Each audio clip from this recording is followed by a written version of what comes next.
Hey ladies and gentlemen, welcome back to Flashback Comics. Troy David here, and today I'm going to talk for a few minutes about a character that I get asked about a lot. It's probably one of your favorite characters from the pages of Amazing Spider-Man, the supervillain anti-hero Venom.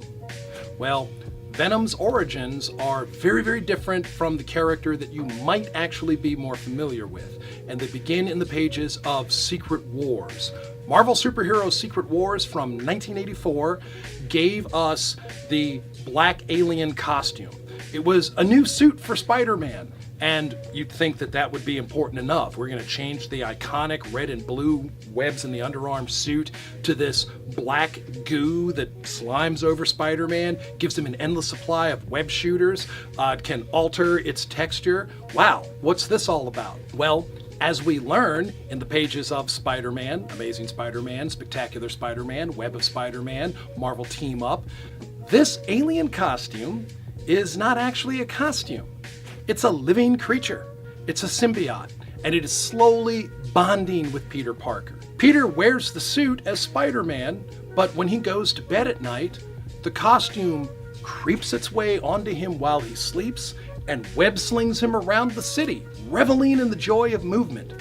Spider-Man wakes up the next day having no idea that any of this went on, but man, he is even more tired now than when he went to bed in the first place. Spider-Man is finding himself somewhat emotionally unbalanced, occasionally angrier or more irritable than he was before. But he's attributing this to the stress of life at the time, the other subplots ongoing in his story. Now, when he is informed by Dr. Reed Richards of the Fantastic Four that the suit is in fact a living creature, there is some effort to separate the costume from Spider-Man.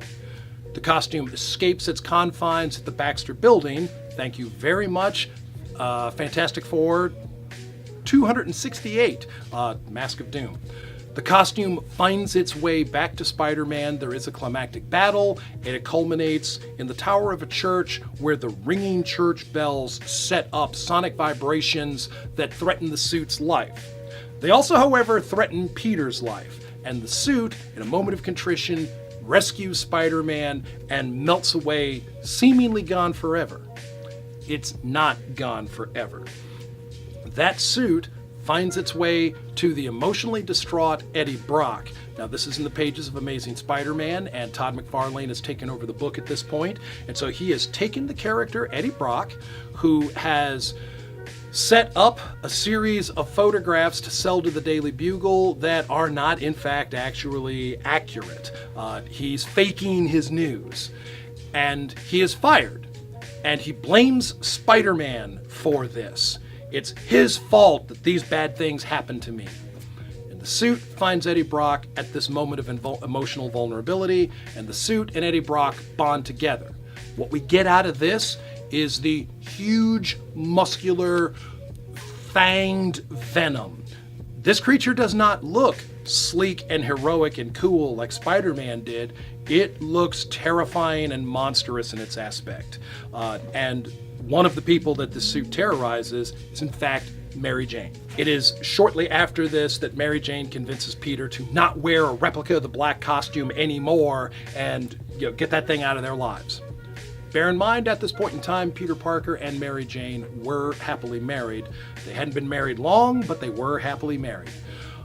In any event, Venom battled Spider-Man several times, and as he grew in popularity, his appearances continued to increase.